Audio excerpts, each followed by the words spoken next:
So as I've been watching the review videos for the new AirPods Max, I've noticed something.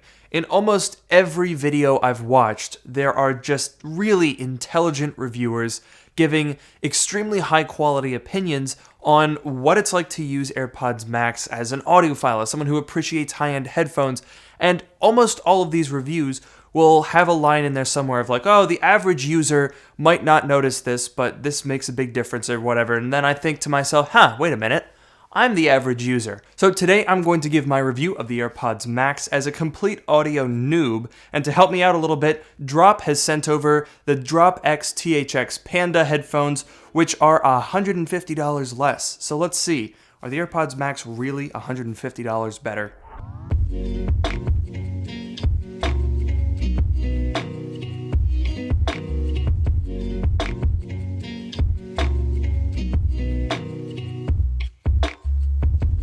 Okay, so to start this review, let's talk about the elephant in the room, and that is, of course, the ridiculous case that everyone hates, and for good reason. It's stupid. It doesn't really protect anything. There's holes in the bottom of it. It's like all loose and floppy, and really I think there's one reason why Apple designed the case in this way. And to show you, I have to take it out of the case. The problem is with the headphones folded up like this, the ear cups knock together. You hear that? That's not good. Okay? These are aluminum, they're anodized, they look amazing. But with them knocking together like that, they're gonna scuff and scratch and dent. And in 2 or 3 years, they're gonna look horrible. So the only reason that Apple went with a case like that, I think, is to separate them so that doesn't happen. Let me give you an example. So here's the case for the Drop headphones. Obviously you can see it's a much larger case, but it actually offers protection. The problem is, when we put the AirPods Max in them, they actually fit quite well, they still knock together. And so if you have this in your bag and you're going around on a flight or a train back when the world opens up again, they're still going to get scuffed even though they're in a case. So it's kind of a lose-lose situation of Apple's own doing. But enough about the case. Let's start by talking about the audio quality, because at $550, these had better be the best sounding headphones I've ever owned. And guess what? They are, although that's a low bar, because let me show you the headphones that I just came from when I bought these. I came from a pair of Beats Solo 3. These things are from, I think, 2017. A friend of mine got them with the back to school promotion, didn't want them because he had a pair of actually good headphones, and said, hey, you want these? So this is what I've been using. And I'll tell you, it's a big difference. These, I don't remember how much they were when they were new, and it doesn't really matter because they're like 3 years old. But they sound okay. They're on ear, which is not my favorite because those can get very uncomfortable. They're plastic. They are incredibly outrageously colored that I would never wear these out in public, but that's what I've been using. So obviously, not an audiophile, right? No one who wears Beats is an audiophile. So coming from those, yeah, the AirPods Max are a huge improvement. But now that I've been listening to the Drop headphones, it's a little bit tricky. To my ear, I think the bass on both of these is about the same, but the high-end frequencies and really detailed songs sound a little bit crisper on the AirPods Max. And I know I'm probably not using the right terms to describe all of this. As I mentioned, I'm a total noob. But that being said, in a vacuum, I probably couldn't pick between either of these. In order to tell the difference, I was basically just, I had 2 different computers with them both connected, playing the same song, and I was just switching back and forth and trying to pinpoint a difference. So with that kind of a test, yeah, I do notice it. However, I don't think these sound $150 better than a $400 pair of headphones. You know what I mean? Now, as far as the active noise cancellation, I actually do prefer the way the AirPods have it implemented, just because it's so easy to switch between off, transparency, and on. So with the noise canceling on, I think they sound about the same. There are some subtle differences, but again, in a vacuum, you probably won't notice them. They're both very, very good. Okay, so then the audio quality is a little bit better on the AirPods, and the noise canceling is maybe a little bit better here, but so far I'm not really seeing a $150 difference. So let's talk a little bit about the ergonomics and the build quality. So both of these are built extremely well. The AirPods, as I'm sure you know by now, are made out of metal. The telescoping arms aren't a ratchet type, so you can adjust it really, really fine. And I like that a lot. I think that's really great for finding a good, comfortable fit. Now, as far as the comfort of the headphones, because I think that's a really important thing, AirPods Max are extremely comfortable. They're definitely heavy, and if you use them while you're working out, you definitely notice the mass moving around a lot. But for wearing if I'm like typing or editing a video or watching a video or just listening to music while I'm working on something else, they are extremely comfortable. And I think one of the big things is these ear cups. So because they're fabric and not like a leatherette, they are a little bit more breathable, so your ears don't get as hot. That's a little bit different compared to the Pandas, because these have very, very squishy pads, but they are leatherette wrapped. So your ears get a little more hot when you're wearing them. Now, I must say, these are noticeably lighter when they're on your head. However, the headband, to my mind, is less comfortable.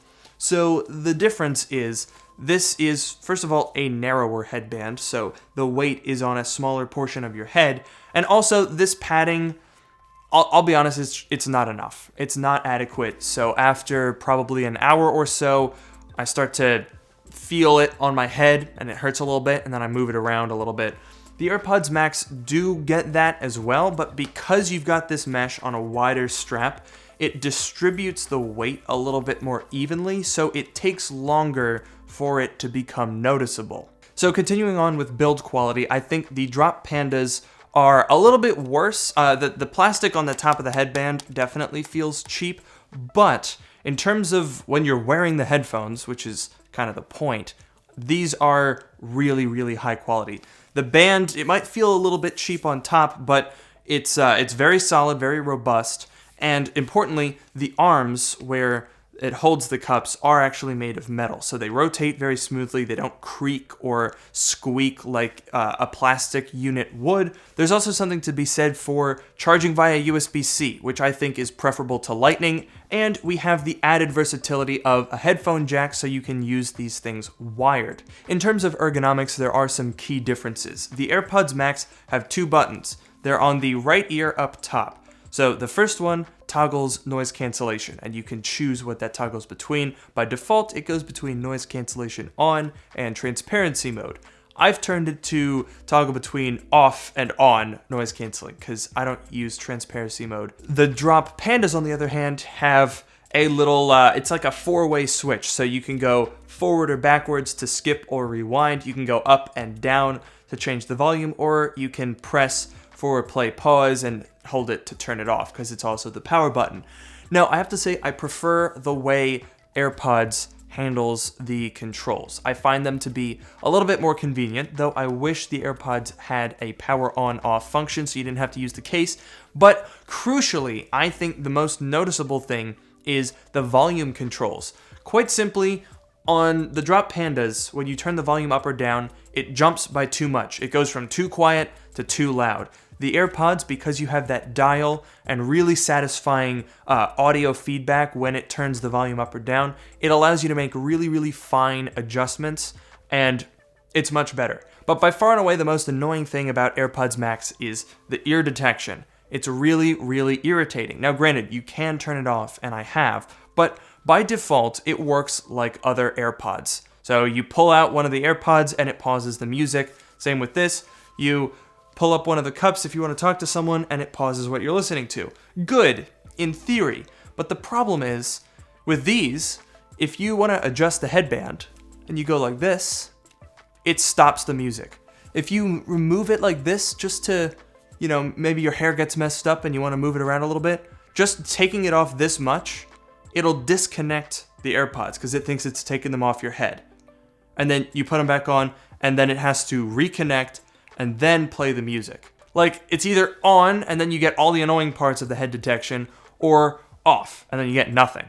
If only Apple would stop trying to control our lives so much, and you readjust it, and the headphones are like, oh yes, you are taking them off. You don't want to listen to music anymore. Oh wait, what? You're just adjusting them? Okay, well now I gotta reconnect again. It's like, yeah, I never told you to disconnect. That's not what I was doing. Gosh, I'm ranting. But anyway, the AirPods Max, are they worth $550?